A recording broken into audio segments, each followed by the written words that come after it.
This week's episode is dedicated to what I call Team Sanity, because what we've seen in Congress for most of the last 2 years has been chaotic, to put it mildly. The United States has been held hostage by the most extreme factions of the so-called Republican Party, aka the cult that is MAGA. And while it seemed as though their positions were intractable and unmovable, and we were never going to accomplish anything for the American people with them at the helm, all of a sudden, things don't look quite so bleak. After 6 months of dithering, disrupting, and delaying critical military aid to Ukraine, Congress has finally passed legislation not only providing Ukraine with crucial aid to fight back against Russian aggression, but also aid for the people of Gaza, the people of Taiwan, and the people of Israel. How did we get here with all of this chaos? Well, the adults in the room, aka the Democrats, were able to work with Mike Johnson, who is no hero, I acknowledge, but he did do the right thing. That's how low the bar is. And the Democrats were able to bring him along with so-called moderate Republicans who've been hiding in the shadows, afraid of the loudest voices in the room, such as Marjorie Taylor Greene. And they were able to accomplish this together. Together. I know that's still a thing. And this is not insignificant. Does it mean Republicans should be in charge of any chamber of Congress, let alone the White House, for the foreseeable future? Hell no. Does it mean Mike Johnson won't do something completely batshit crazy when it comes to Donald Trump and the November election? Hell no. Does it mean that it's possible for the two sides to actually work together to impact positive change? It appears to be so. At least, hopefully, right? And this doesn't just happen by snapping a finger or wishing on a genie lamp. It takes tested leaders in Congress like Congressman Eric Swalwell of California. It takes the greatest glow up in congressional history of Tom Suozzi from George Santos.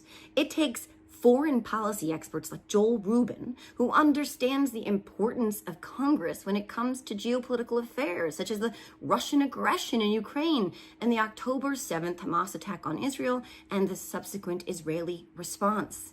And it takes the American people making sure that the Democrats, who actually want to get shit done in Congress, stay in Congress, and that the Republicans who want clicks and TV hits and book deals and chaos and drama get voted out.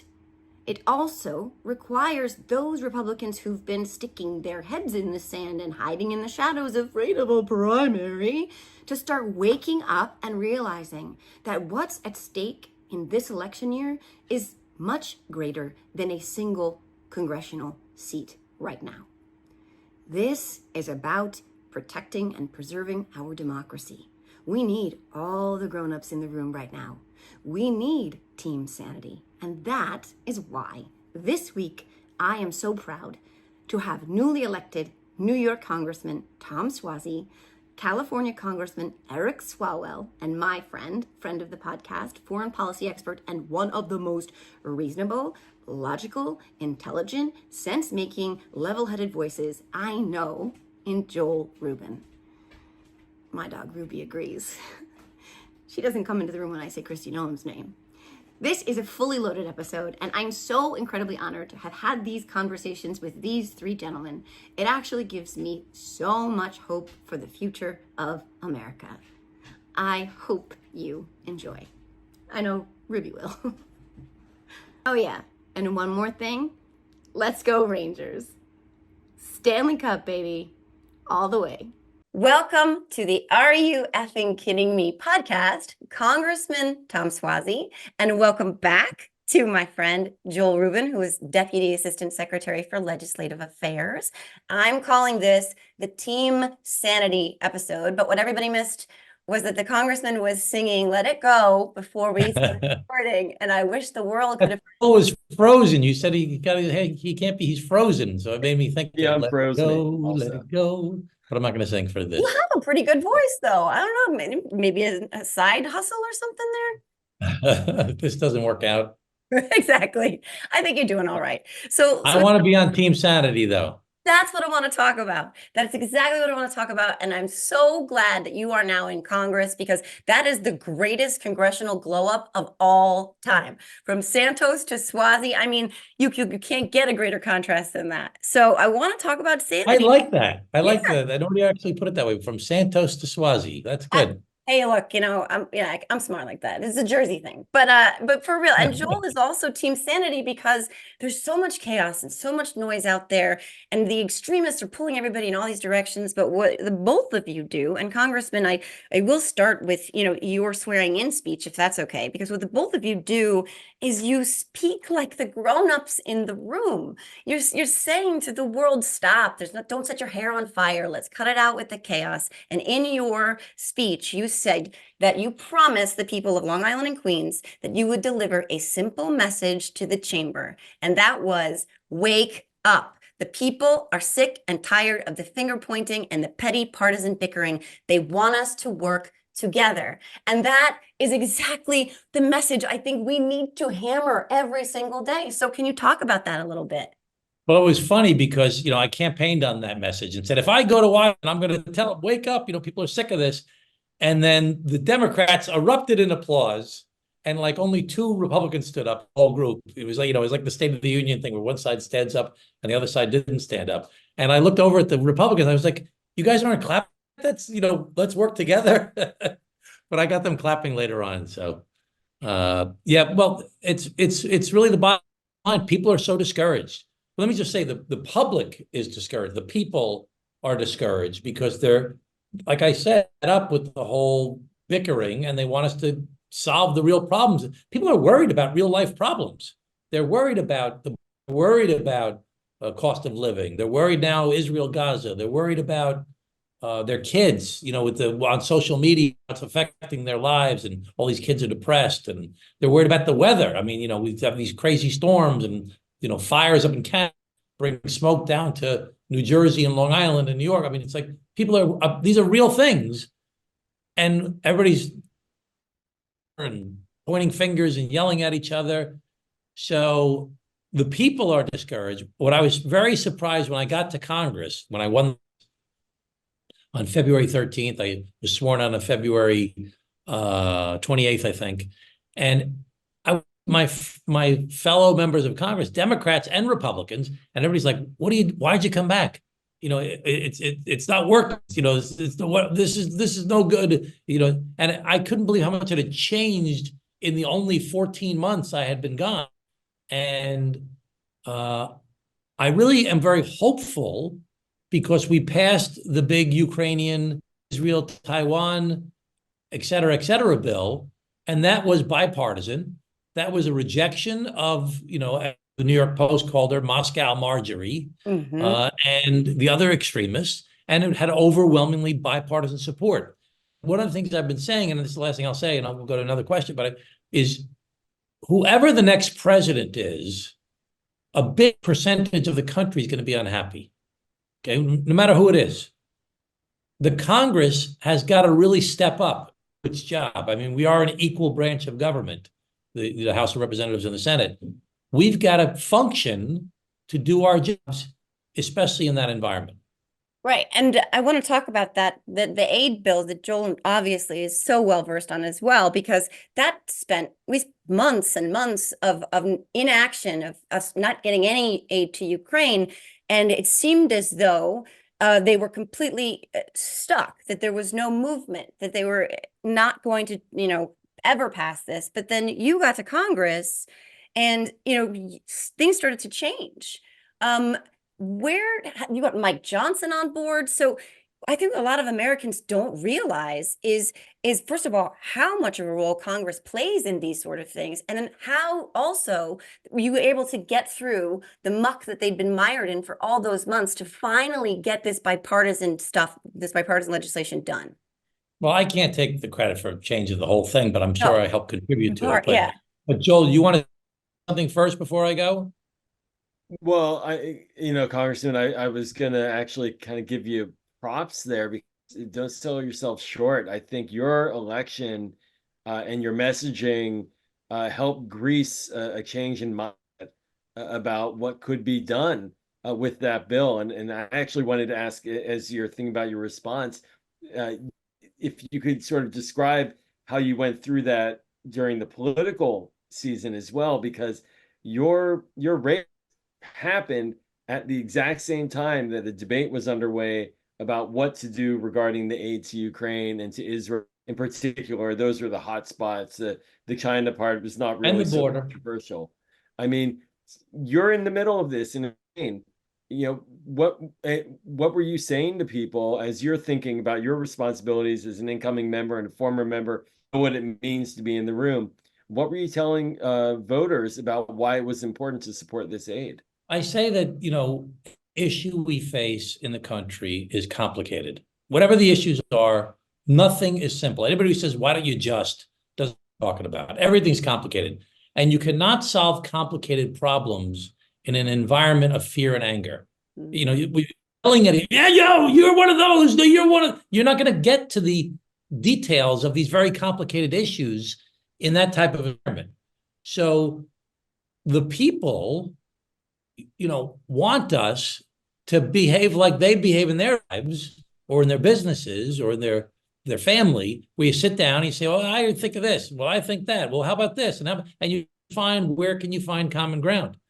And, I actually said in my swearing in speech, I said, we all know what Congress has become. Let's think about what it could be, and let's use this as a reason to start thinking about, what if we did work together? What could we accomplish? And I think big contributions I made to getting the deal done was when we voted to pass the budget 6 months late. Marjorie Taylor Greene filed a motion to vacate, saying, you dared to work with the Democrats. I'm going to move to kick you out like we kicked out Kevin McCarthy. And I walked outside the Capitol, and she's surrounded by cameras and newspaper reporters and everything. And I'm like, what the hell is she doing? And I knew what she had done, but, she gets all the attention. I said the same thing. I said, oh, the extremists get all the attention. So I walked over to the CNN reporter, a guy named Manu Raju, and I went up and I said, put me on, he was live. I said, put me on camera. I will vote to keep Johnson as speaker if they try to kick. And so that became, that he could act a little bit more independently. I still worry about Trump and his base, obviously. But, there was more of this feel. And now, Hakeem Jeffries is clearly, do the right thing and we'll back you up. Come January, it'll be a different story. But right now, even though we disagree with X, Y, and Z, we have got to function together. And my argument is, let's take this thing out for a spin. Let's reject the far left, reject the far right. Now let's solve some more problems. Let's do the border now. You'll piss off Trump, because Trump, we had in the Senate and was the most conservative Republican senator, ethical, honest, hardworking guy, James Lankford from Oklahoma. They had a bipartisan deal, and Trump swooped in and said, don't do the deal. I don't want to give Biden a victory on the chaos. That's what's wrong with our country. So we got to work together. Team sanity. Takes teamwork to make the dream work.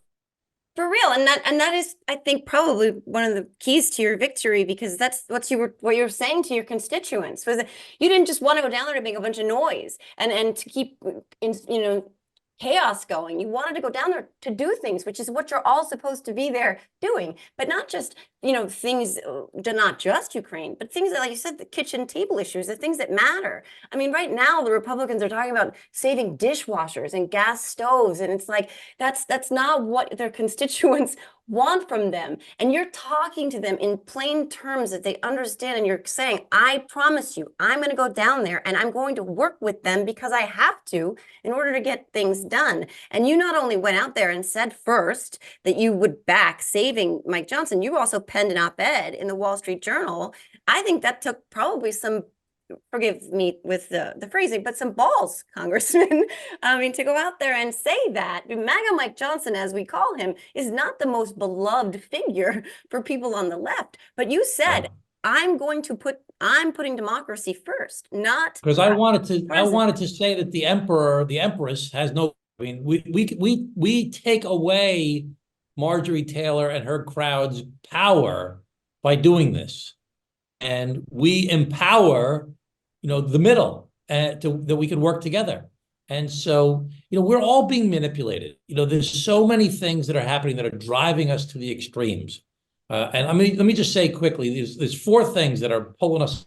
One is in Congress, for example, there are 435 seats. Of the 435 seats, 390 are safe seats. You can't lose. They're to the Republican and the Republican district, the Democrat and the Democratic district. These seats are gerrymandered, incumbent advantage, etc. You can't lose. When you can't lose, you don't listen to the people. You don't have that incentive. The only way you could lose is by losing a primary, but only the extreme in the primaries. So all these people in safe seats pander to their base. The Republicans pander to the far right, Democrats pander to the far left, and most normal who are not voting in primaries say, what are they saying all this crazy stuff for? I don't understand why they're saying all this crazy stuff. So that's where it starts. Then social media. Who gets the most likes? Who gets the most follows? The people that say the most extreme stuff. So that incentivizes crazy talk. Mm-hmm. Then you take cable news. The most popular show on Fox News was Tucker Carlson until he got kicked off, and Rachel Maddow on MSNBC. 2, 3, 4 million viewers. There's 350 million people in America, but they're driving the debate. And they're not trying to educate people and tell them the news, they're trying to sell prescription drugs and MyPillow and adult diapers. And, it's like, this is a business model. And last and most important, this is the most important thing that not enough people talk about. People are starting to talk about it, and I'm happy. Our foreign adversaries, Russia, the Chinese Communist Party, Iran, they are constantly trying to manipulate our people by sending out messages on social media that are the most extreme, hateful things. Whenever there's a division on any topic in our country, they just blow it up bigger on both sides.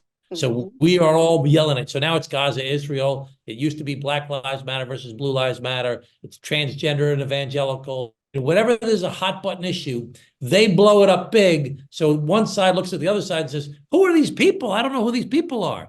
And so we're being manipulated constantly. Last thing, when I went to Ukraine, like, I don't know what else, I don't know, 5 weeks ago, 3 weeks ago. You couldn't go on social media because you can't use your phone really when you're there because they're watching everything you're doing. So I got to Moldova and we started doing our social media, and I put up a picture of me with Zelensky hands and saying how important it was for us to fund Ukraine. People are dying. 20,000 kids have been kidnapped. 10 million people have lost their homes. 100,000 people have been killed. I'm sure the number is even bigger, but those are so within an hour of my social media post, I saw the most hateful, vitriolic things I've ever experienced in my 30 years of being involved in public life. And within an hour, there was the picture of me shaking hands with Zelensky was doctored of me with a Nazi armband on my arm. And not just once, like in multiple, and other hateful, mean-spirited. And this was clearly the Russians and Russian agents and Russian bots. And what's happening all over Eastern Europe, it's happening all over Europe, and it's happening here in the United States. It's happening all over the world. They're just trying to blow things up and get us all mad at each other. I thank you for all of that. And you are absolutely right. And Joel and I have that conversation all the time because the outsized influence of social media, as a person who's literally changed her life through social media, I will tell you that I understand the double-edged sword here. Joel and I talk all the time. Joel, I'm going to let you expound on this, about that disinformation, about how incendiary it is, intentionally incendiary it is, and what it's caused in terms of chaos, and how that chaos benefits the bad actors who want us to be more divided. But particularly, Joel, on this, the Gaza situation, the disinformation, these people don't even necessarily know where they're getting their information. They're going on TikTok, they're listening to other people. Can you talk about that a little bit, and just sort of how that they're wagging the dog? Who, me or Joel? Oh, Joel, sorry. Oh, me. Yeah. Well, thanks, Joe. Yeah, no, look, Congressman, you laid it out, and Joe, you laid it out just perfectly. I mean, we've been on the receiving end of disinformation now going 2015, if not a bit earlier, very aggressively from our adversaries. Russia, we all know in 2016 to manipulate our elections and the way that the American people thought about the elections, and they continue to. throughout, and now we're looking at China as the primary adversary. And you know, I'll give one, I'll make one statement, then I'll pivot to a question to you, Congressman, which is that, you know, in the Israel Hamas war, when you speak to people who are on the side of trying to figure out how to get to a peaceful end to this conflict, speak truth about the history of Israel and the Palestinian conflict, and it's a complicated conflict, as you point out. These are very complicated situations. What they're facing and what the concerns are is that there is such a massive amount of disinformation being shoved into the brains of young people in particular right now, that it's overwhelming and it's almost impossible to counter. That's what I'm hearing time and again across the national security community, as well as folks who are in the advocacy space. And this is not just happening now. This has been going on for years and years to lay the groundwork. I actually met a Palestinian guy like 3 years ago when I was down in Washington. Yeah. And I said, you know, why do you continue to pursue the same strategy? I said, you're losing. It's not, you know, the definition of insanity is to do the same thing and expect a different result. And you keep on doing the same thing for 70, 60 years, sort of attack, you know, destroy Israel. But why do you keep on continuing? He says, yes, we are losing on Capitol Hill, but we are winning on the college campuses. Now, when I heard that 3 years ago, I was like, oh, what? You know, come on, what is he talking about? Now I'm like, oh my gosh. And it's like this, they've all, I mean, I think there's truth here. It's not, there is a debate here about, you know, I'm unequivocally pro-Israel. I support Israel 100%, but there's a need to be had about, you know, the impact on civilians and humanitarian aid and what can be done. And, you know, legitimate debate, young people concerned about, you know, peace and love and how to make the world a better place, like I am, we all can, but they are being fed disinformation on a regular basis. They are not fully educated about the history of what's transpired here. Not at all, actually. I mean, you see it in real time. My friend Sam Schwartz goes to school in Boston, and he walked across the street to see the encampment at Northeastern, and he said that barely any of the people there looked like even there were students. It was adults. It's not only the disinformation, it's also these people who are, you know, pretending to be actual protesters and really— They're professional agitators. Right, professional agitators. And there's money coming in. You know, how do all these tents go up? How did you get paid for 40 tents like that, you know, right away? It's, you know, $100,000 investment. I mean, it's right. And the chaos is the goal. I mean, that's the thing always, because it seems to me, from my mind, when you don't have a policy or platform to run on, like Donald Trump wants the chaos at the border because that helps him, because by comparison, because he's not offering them anything, it makes him look good. But when you get adults in the room like the two of you, you start saying, oh, no, we don't want the chaos. We want solutions. And here they are, America. And that's what America— Let me do a great analogy that I read back in the 1970s by a Daily News columnist, Lars Erik Nilsson, maybe the 1980s. And he said, and he was talking about at the time about the Reagan administration, but it applies to all these different issues today. He said they're like pockets. With a pickpocket is usually a team. One person comes in and shoves you and distracts you, and while you're hustled, the other one picks your pocket. So you ever see like a movie, you know, one guy comes in, he bumps his shoulder into one guy, the guy says, hey, and the other guy picks his pocket. While we're yelling and screaming at each other about these hot button issues, there are efforts made related to the basic fundamental difference between Democrats and Republicans and the role of government and making people the distribution of wealth and the proper public safety and all the different things that we want to try and make our lives better, so that people's wages can go up, their benefits can go up. You know, we've made tremendous wealth since the 1980s. We've made enormous amounts of money. Dow Jones up 2,000%, GDP has gone up over 1,000%, but workers' wages have gone up less than 20 or 30%. And that's where the challenge, we have all these miserable people in the country, is because they go to work every day and they can't get by. If you're making, the minimum wage in America is $7.25 an hour. Let's say it was $10 an hour. $10 an hour, 40 hours a week, 50 weeks a year, $20,000 a year. $15 an hour, 40 hours a week, 50 weeks a year is $30,000 a year. $20 an hour times 40 hours a week times 50 weeks a year is only $40,000. Are you going to be able to live the American dream, which is buy a house, educate your kids, pay for health insurance, and retire one day on $20 or $30 or $40,000 a year? I don't think so. So we have all these people that are angry that they can't make it. They're all whipped up and distracted because the pickpocket team is bumping into you on these issues and you're getting pissed off. And in the meanwhile, your life's not getting any better. So Biden, we have to give the president credit because he's done real things that have helped improve people's lives, from the infrastructure bill to the CHIPS Act, to getting us through COVID, to holding the Western coalition together. These are real things. The problem is the president's not a great speech maker. I mean, he'll never be John F. Kennedy. He'll never be Bill Clinton or Barack Obama as far as making a speech. So we have to do a job of getting out there and telling everybody the good things that he's done to make the country and the world a better place to live in. But it's very tough, especially in this environment. Very tough, but I appreciate that you're doing it, and I appreciate that Joel is doing it as well. And something that I think Joel does especially well, which is really important right now in terms of like cutting through the noise and the disinformation, is that you say what's true, what is actually going on in these conflicts around the world. So the facts do exist, like the congressman said, there is truth here.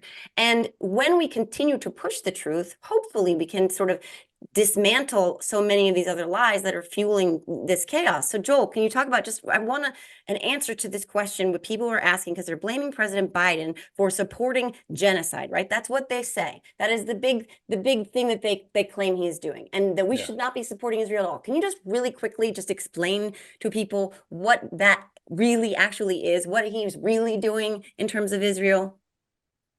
You got it. And right now there's a desire to say you're either pro-genocide or anti-genocide, and trying to kick people out who of the legitimate policy space if you support Israel and also support a process to try to find a way for Israel to deal with. And I got to tell you, I just want to say, Congressman, you give me a lot of hope and inspiration with what you're talking about, because your presence helped to kind of uncork a bit of the blockage that was there for this broad middle, and the bills that passed, the bill that passed the House, the supplemental funding bill that had nearly 3/4 of the House supporting it. It was all bottled, but 3/4 of the members wanted to vote for it. And so going to Joe's question, there's this ridiculous idea that Israel is committing genocide that is, as a Jewish American, I'll call it gaslighting. Tomorrow's Holocaust Remembrance Day, and that genocide was the most horrific crime in the history of humanity, and one that the Jewish community and those affected by it are still feeling today. We had 18 million Jews in 1941. There are 15 million today. We're still recovering, and this difficult war in Gaza is a difficult, hard war. It is not a genocide. The Israeli government is not intentionally seeking to eliminate the people of Gaza. It's anything but. And so once you have a debate, though, that gets into that frame, from what I was saying at the beginning, it eliminates an actual discussion of policy options for how the U.S. can support the Palestinian people, how we can support Israel, how we can wind down this war, provide security. And it gets into the argument instead of elimination of the state of Israel, which is what we're seeing quite often now on campuses, that the only solution to this is dissolution of Israel. And to me, I just find it the kind of language that kills our ability to get good policymaking and good leadership, rather than enhances our ability to get to decisions that help people really live a better life. So let me add some stuff to what Joel said. One, there are 3 billion Christians in the world. There are 2 billion Muslims in the world. There are 1 billion Hindus in the world. There are 300 million Buddhists in the world. There are 40 million Sikhs in the world. And there are 16 million or 15 million, as Joel said, Jews in the world. And 6 million were killed during the Holocaust. So you wonder why there's a lot of concern by Jewish people about what happened on October 7th, when Hamas unilaterally came in and murdered scores of people, 1,200 people, and took others hostage, including U.S. citizens, including a constituent of mine, Omer Nutra. And I went to the Gaza envelope, as they call it, back in December. I went to a kibbutz, Kfar Aza, and I witnessed the bullet holes and the blood and the hand accounts of what transpired. And I can't get the image out of my head of a woman in a wheelchair and her son that were murdered. I mean, she's in a wheelchair, and why would you kill them? But there's all kinds of stories of that, and rape, and all kinds of other. Why would you go to a concert with a bunch of kids and kill all these people? I mean, so this was just this awful, awful stuff, and people forget how this whole thing started in the first place.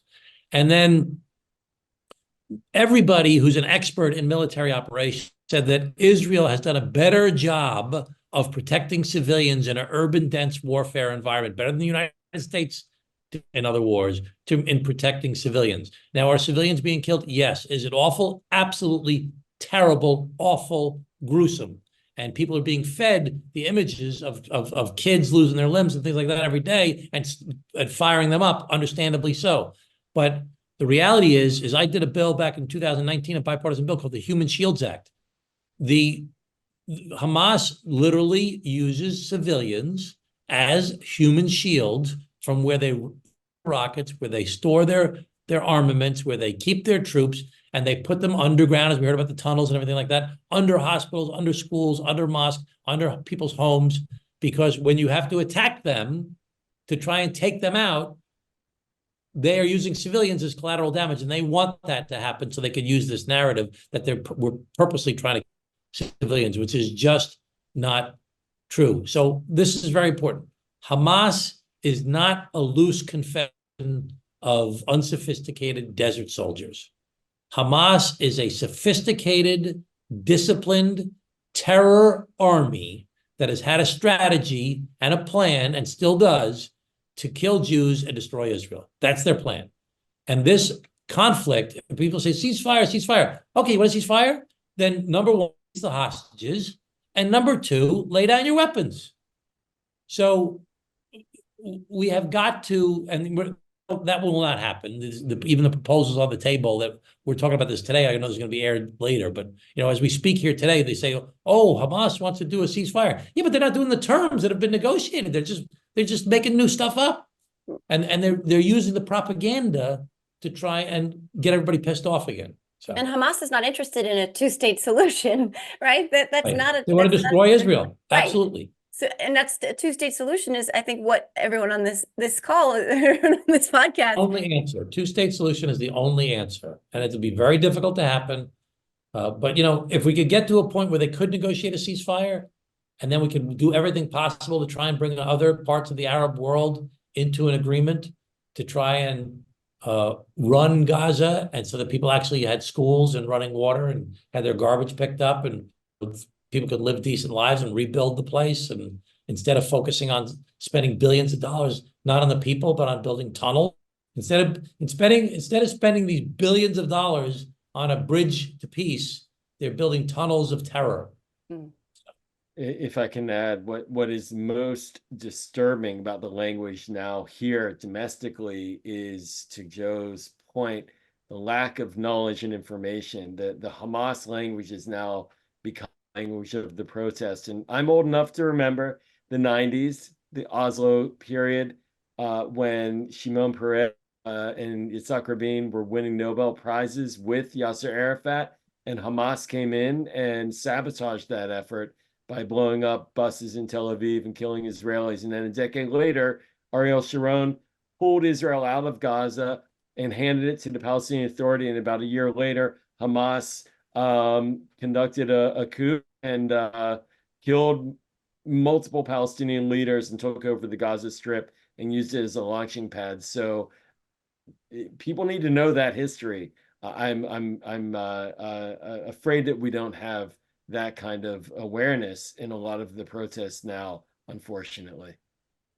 Yeah, and I think the congressman, when he said to Chip Roy on the floor of the House of Representatives that the histrionics weren't working, we see a lot of mirrors sort of in what the extremists are doing in our own Congress in terms of stoking division and misinformation and chaos that we see in, groups like Hamas around the world. Obviously, not direct, comparisons there, but the idea that in that space, in this space of chaos, you can sow lots of division, and then chaos will, hopefully give them power. But the fact that we have Congressman Suozzi now there to be the grown-up in the room, Team Sanity, and Joel Rubin out there on cable news and hopefully soon more, right? But out there telling the truth, cooling the... And JoJo from Jersey and on the JoJo team. from Jerz. Our hero.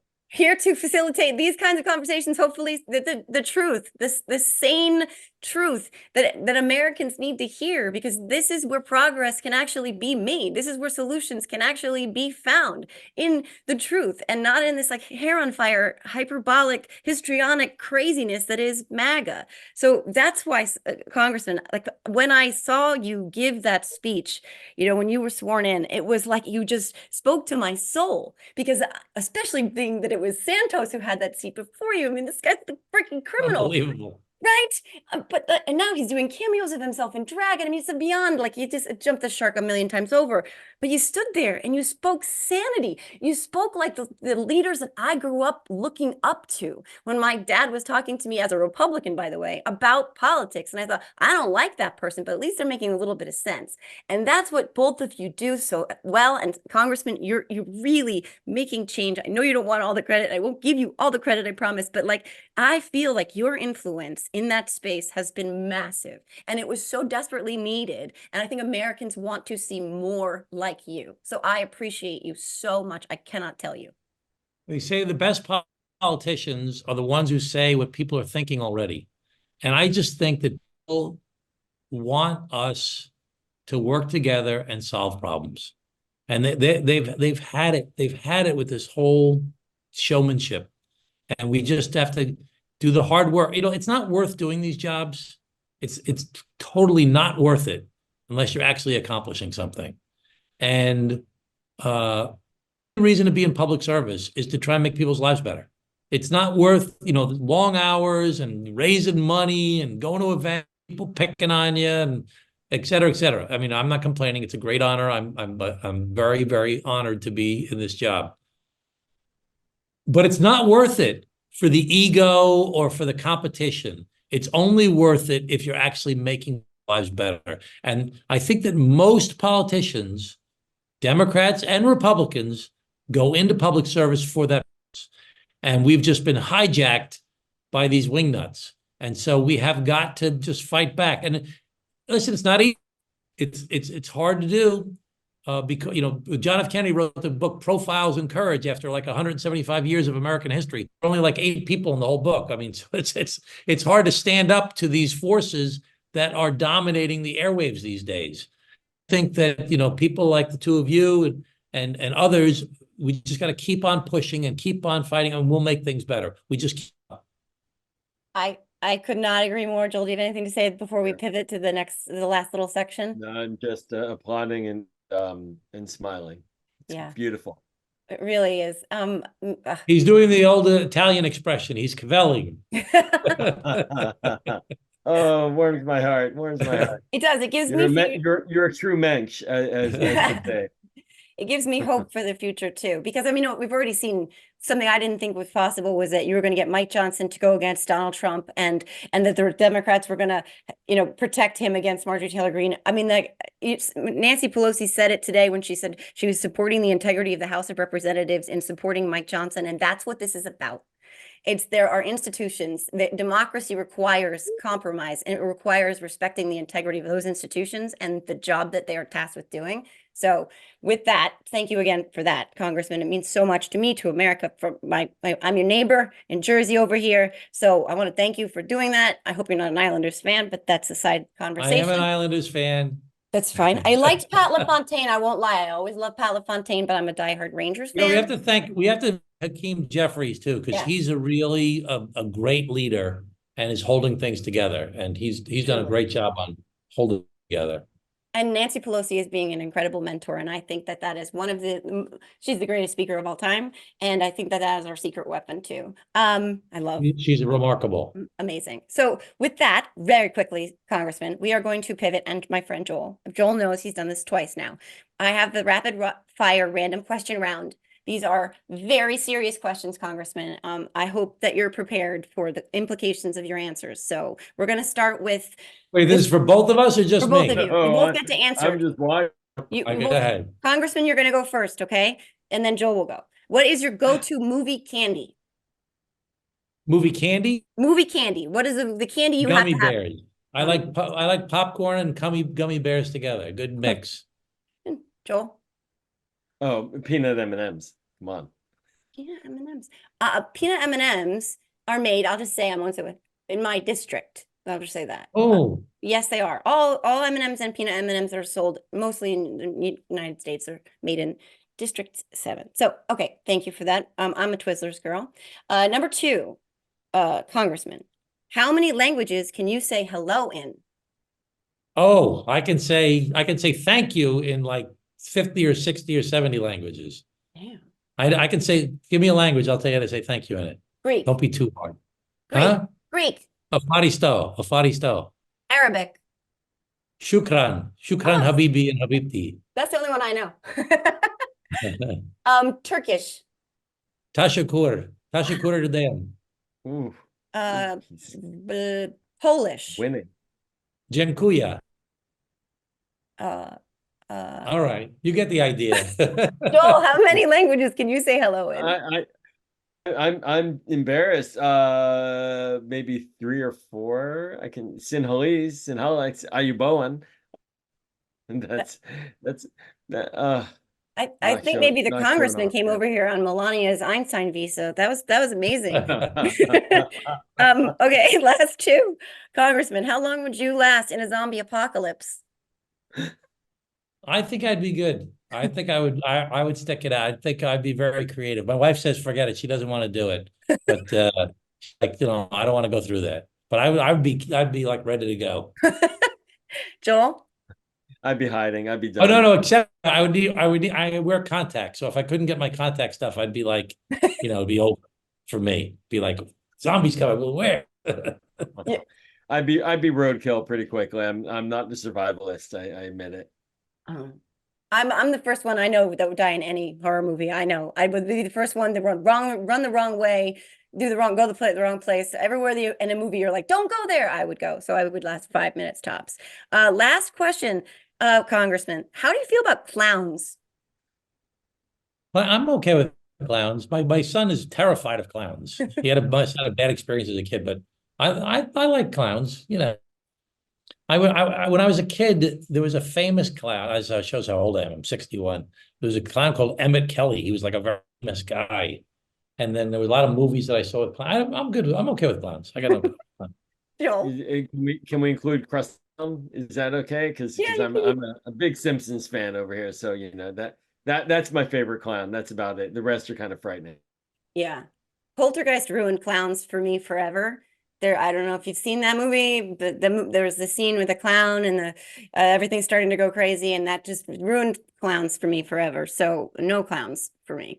I don't watch any of those horror movies. Those clown horror movies and the Chuck movie. I don't watch any of that stuff.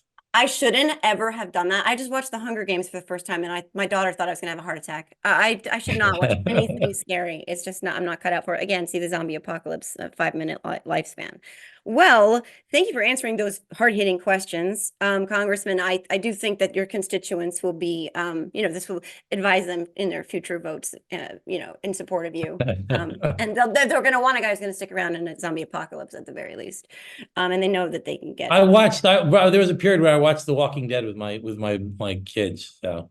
Oh, so now you have to do a little research. So yeah, I watched that for like a couple of years. See, that's too scary to me. That's not scary. I wasn't scared of that. No.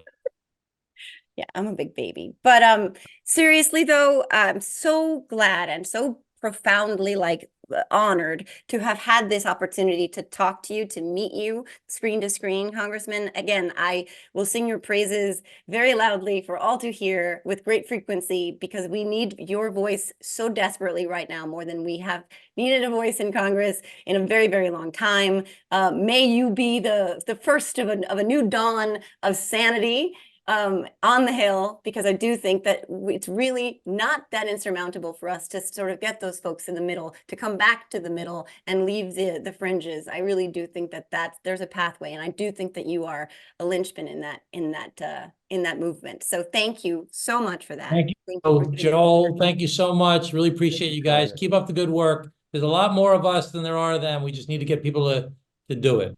Just keep on going. Thank you. And thank you again, Joel, friend of mine, friend of the podcast. That does it for this episode of the Are You Effing Kidding Me podcast. Thank you again to my guests, Congressman Tom Suozzi, and all around amazing smart person, Joel Rubin. Have a great week, everybody. Bye-bye. Thank you. Welcome to the Are You Effing Kidding Me podcast, Congressman Eric Swalwell. Hi, Congressman. Nice to meet you. Hey, thanks for having me on. Oh my gosh. Thank you so much for coming on. How are you? I'm good. I'm good. It is an Are You Effing Kidding Me week in Washington, D.C., as we're trying to get shit done. Mhm. And the obsession here is the will she or won't she of Marjorie Taylor Greene's motion to vacillate. Motion to vacate. It looks like a motion to vacillate because Right. she's going back and forth on whether she'll do it. But it's just amazing that people send us here to get things done. And, you have these chaos agents. And so, yes, are you effing kidding me? That's kind of a running theme for the last 18 months here. Right. And that's what I wanted to ask you about, because I spoke with Congressman Suozzi recently, and I called him a member of Team Sanity, because all of the Democrats are, including you. And you really are there to get shit done. And you are getting shit done. And you did get massive aid to Ukraine, Gaza, Israel, Taiwan through with Mike Johnson's help. And I want to talk about that really fast, because you guys said you'll save him from motion to vacillate, Marge. But you didn't save Kevin McCarthy. So I'm curious, what's the difference there? Well, first, as we've worked with Speaker Johnson, to keep government open, to fund Ukraine, we have seen that, he's not going out and trashing us. McCarthy, what he was doing, one, he struck all these deals with the loan sharks, and when they called in, the loan, he couldn't pay up on all the promises he made. But two, we would save his ass like every couple of months and deliver the majority of votes, and then he would go out and trash us. And so it was like, how do you work with the guy who you literally you kept the government open, or you paid the bills and avoided, a default on our credit? And then he would go on TV and say, oh, the Democrats are causing all of this. And Johnson hasn't done that. And he's just more honest about the predicament he's in. I mean, do I want Mike Johnson to be Speaker of the House? Of course not. It's going to be Hakeem Jeffries pretty soon. But as far as there has to be a speaker, they do have a few more votes than we do. So under that reality, I would rather be, as Suozzi also calls it, in the solutions business. And so we've provided the majority votes. And I would challenge any of your listeners to find another time in congressional history where the minority party provided the majority amount of votes on every single piece of legislation of consequence. And I would say even beyond that, find another parliament in the world where that's been the case. I mean, it's just so unusual. So Hakeem Jeffries is functionally the speaker, and in November, I think he's formally going to be the speaker. Yeah. Oh, from your lips to God's ears. I mean, you said it, you're right. I mean, all the consequential legislation has been as a result of the Democrats, the debt ceiling, expelling Santos, funding Ukraine, et cetera. You're in the solutions business, in the get shit done business, not the chaos business. Yeah. How do we get that message through to the voters so that they understand that you're the grownups in the room and that they are only interested in chaos? Stay on offense, right? And so Republicans love to just put us on our heels, and every time they descend into chaos, they'll come up with something to try and distract the voters. And so yesterday we had a judiciary hearing, and I was the ranking member in the hearing. And after spending 18 months in that Judiciary Committee room with all these promises about Joe Biden, being corrupt and being impeachable, they just are now moving on. They're not even talking about the fact that they told us they were going to impeach Biden and they didn't do it. And so I started the hearing and said, no. Very cute and adorable that you want to move on and create some other issue out of thin air. But let's go through everything you told us you were going to do to Joe Biden, and you never did it. And so I thought it was important to declare, if you don't have any evidence and you promise you're going to impeach him, he's been acquitted. So like we have to stay on offense first.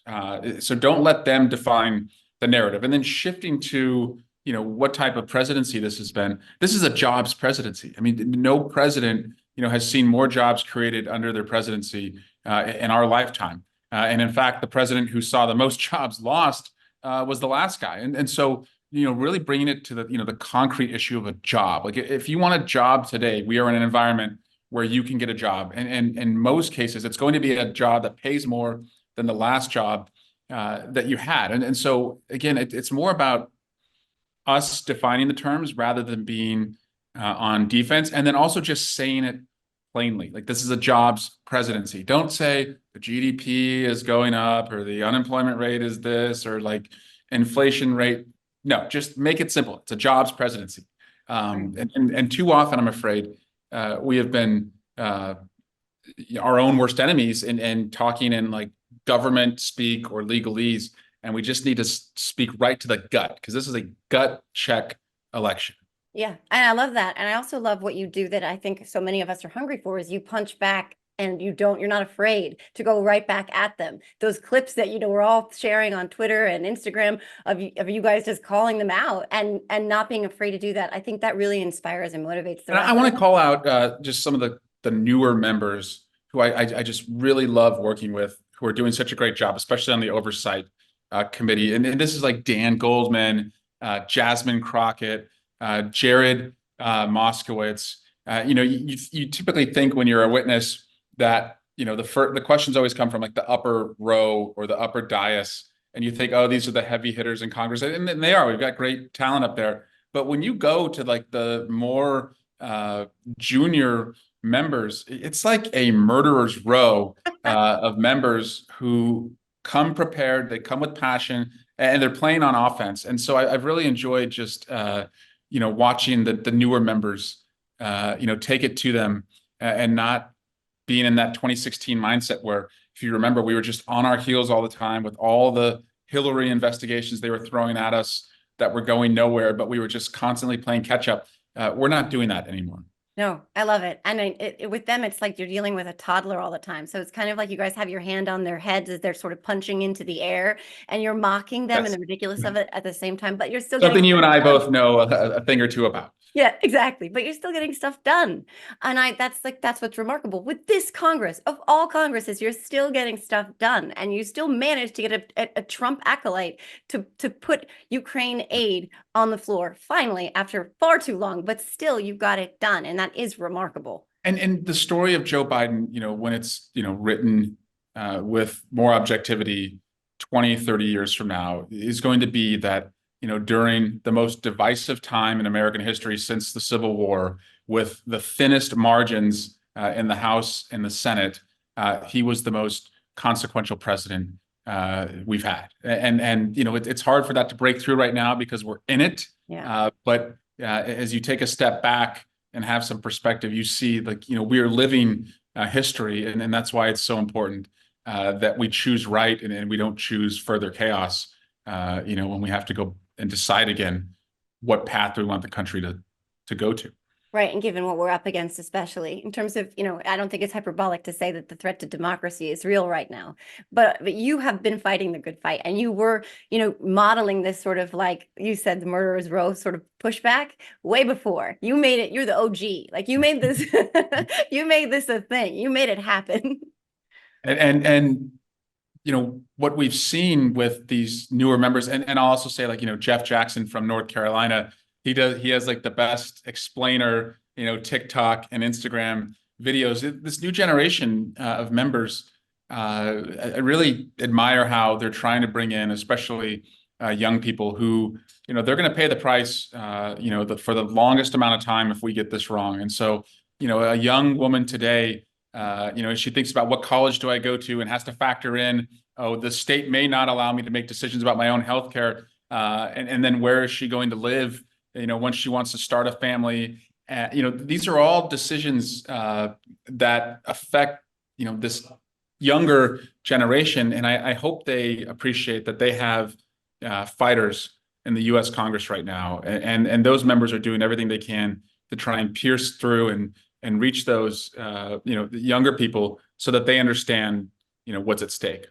I think they do. I mean, I'm very good friends with Sam Schwartz, who you may know. Sam's great. Yeah. Sam's amazing. Violence movement, yeah. Yes, and now he's got his Tour to Save Democracy, which is this incredible initiative that he's launching and starting this summer, and he's coming to my district. Tom Kane, look out. But he has talked about you a lot, and he definitely understands that they have allies like you advocating for their futures and the futures beyond their futures. And I don't think it's lost on them. And I think people like Sam are good messengers for sort of making sure that their friends and peers see that as well. And I know my generation, Gen X, the best generation, by the way. I know I see you and I appreciate you because I have kids, they're 11 and 14, and I know you're out there fighting for them and protecting their future and the rights that they hopefully don't even have to worry about which state they can go to college in, or we don't have to worry that won't matter because there'll be no abortion in any state. These are the things that are on the line right now. So I see. And for young people, and I think Sam gets this, and I hear all the time, young people are upset with the president about what's happening in the Middle East. And, look, it's their right to have an opinion on what America does in the world. But I would just offer to them that the best way to make that opinion more than just like a hot take is to give yourself some agency. And the way you get agency is not just going to a protest. That's important. That's your right if you do it peacefully, but it's registering to vote.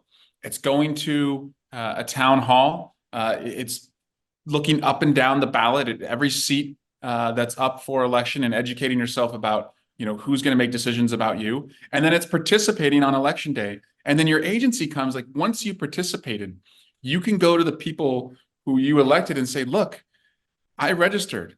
I followed your campaign. I engaged. I supported you. And this and this and this is what my expectation is of you. That's the most agency that you can have. And so I hope young people understand that they're not helpless if they have opinions about what's going on in the world, but they won't make much of an impact if they just stay home because they're upset. Like you have real power if you want to flex. Yeah. And I think also in this particular election, it's, as a mom, I want to be like, now this is what it is, really, listen, but I'm trying not to do that, because really there's one issue that is like the foundation of everything right now. And if we don't protect democracy, we can't have these discussions. They can't engage with the issues that they're concerned about now. So I just want to, I want to thank you so much for being out there, fighting the good fight all the time, fighting to preserve and protect this democracy, to get those young voters engaged, and for taking the time to talk to me today. Of course. Thanks for what you're doing. It's so important. And you and your listeners, you're not helpless either. And you know that, and that's why you do it. And the way that I see it is, we're all authors in how this, dark chapter in American history closes, and whether we give ourselves a new chapter to write. So we've got about 6 months to write it. And redeem this great American experiment. So thanks for caring so much to do it. Thank you so much. It is up to we the people. And thank you for being such a great steward of our democracy. Thank you. My pleasure. Yeah. Okay. Bye-bye.